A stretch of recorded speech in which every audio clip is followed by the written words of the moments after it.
देश के सभी प्रदेशों में मुख्यमंत्री होते हैं। ये एक सहज संवैधानिक व्यवस्था है, लेकिन यह दुर्लभ होता है जब किसी प्रदेश के मुख्यमंत्री के शासन को एक मॉडल के रूप में प्रतिष्ठा मिलती है। और ये कार्य करना मुख्यमंत्री स्वयं नहीं करता है कि वो अपने को कहे कि उसने एक मॉडल स्थापित किया है। यह जनमानस की ओर से एक आवाज़ उठती है और तब उसको एक मुख्यमंत्री के नाम से एक सुशासन का मॉडल स्थापित होता है। नरेंद्र मोदी गुजरात के मुख्यमंत्री थे, तो एक गुजरात मॉडल स्थापित हुआ और देश ही नहीं विदेश तक उसकी चर्चा भी हुई। आज हम देखते हैं तो उत्तर प्रदेश में योगी आदित्यनाथ भी उस मुकाम पे हैं जहां केवल देश ही नहीं बल्कि विदेशों में भी सुशासन के योगी मॉडल की चर्चा। विश्व के अनेक देशों ने इस विषय पे चर्चा की, इसका उल्लेख किया। प्रतिष्ठित पत्रिकाएं जो विदेशों की हैं, अंतर्राष्ट्रीय स्तर पे प्रतिष्ठित हैं, उन सब में योगी आदित्यनाथ के सुशासन के मॉडल के संबंध में एक चर्चा है।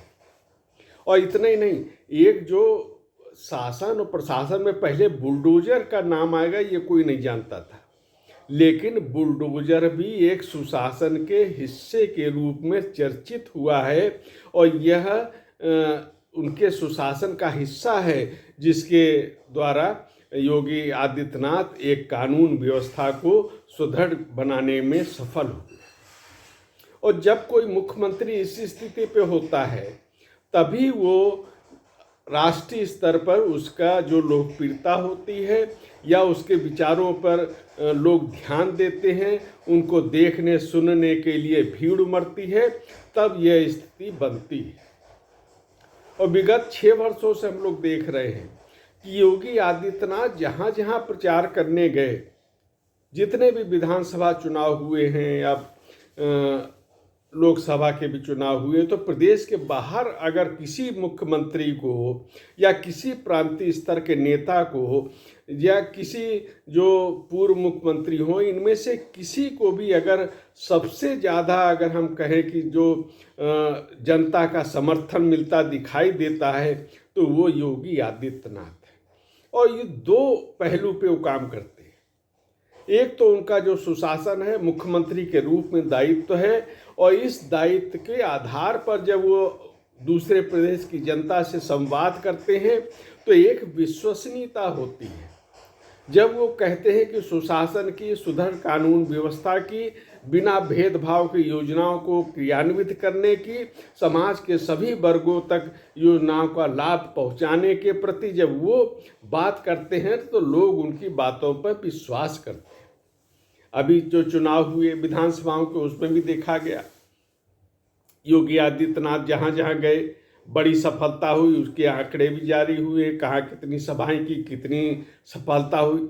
और कुल मिला के हम कह सकते हैं कि वो एक जो उनका रिकॉर्ड है इस संबंध में दूसरे प्रदेशों में प्रचार करने का, वो बहुत ही एक शानदार रिकॉर्ड है।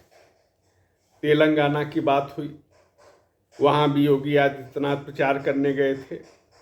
पहले पिछली विधानसभा में भारतीय जनता पार्टी को 1 सीट मिली थी, इस बार 8 सीट मिली है। पिछली बार जो वोट प्रतिशत था उससे 2 गुना हो गया। ठीक है, सबका निश्चित रूप से नरेंद्र मोदी हैं, अमित शाह हैं और बड़े नेता हैं, इन सब का अपना अपना उसमें योगदान है, इसको ये सच है। लेकिन योगी आदित्यनाथ मुख्यमंत्री के रूप में जो वहाँ जाते हैं, ये बात निश्चित रूप से एक महत्वपूर्ण बात है। तो एक वो सुशासन की बात करते हैं, दूसरा जो मुद्दा उनका है वो एक सांस्कृतिक राष्ट्रवाद के प्रति उनकी जो प्रतिबद्धता है वो दिखाई देती है।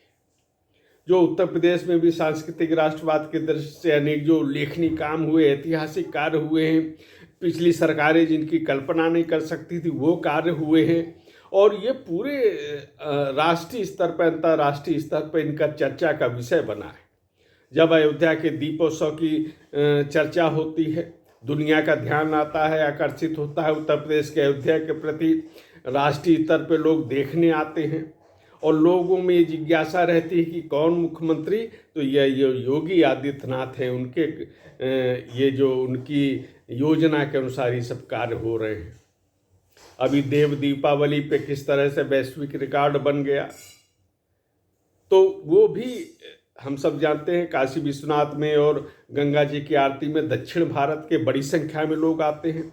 तो ये एक जो योगी आदित्यनाथ जब वहाँ दक्षिण भारत भी जाते हैं तो भी उन्हें समर्थन मिलता है। पिछले दिनों रजनीकांत लखनऊ आए थे, पैर छू के उन्होंने योगी आदित्यनाथ के चरण स्पर्श किए और बताया कि उनका तमिलनाडु तक में भी बहुत उनका लोकप्रियता है, उनको महत्व दिया जाता है। तो इस तरह जो सीटें कितनी मिली उससे अधिक महत्व ये है कि योगी आदित्यनाथ एक विचार का मुद्दा छोड़ के आते हैं, और विचार वो सनातन संस्कृति का विचार है, वो वसुधैव कुटुंबकम का विचार है, वो पूरे भारत को एक रखने का विचार है। और ये विचार जो है निश्चित रूप से उस सीटों से भी अधिक महत्वपूर्ण बात ये है कि भारत की एकजुटता का संदेश जो देते हैं वह बड़ी बात है। और राजस्थान, छत्तीसगढ़, मध्य प्रदेश में भी उनके जो प्रचार हुए उसका भी प्रभाव प्रत्यक्ष रूप से दिखाई दिया है।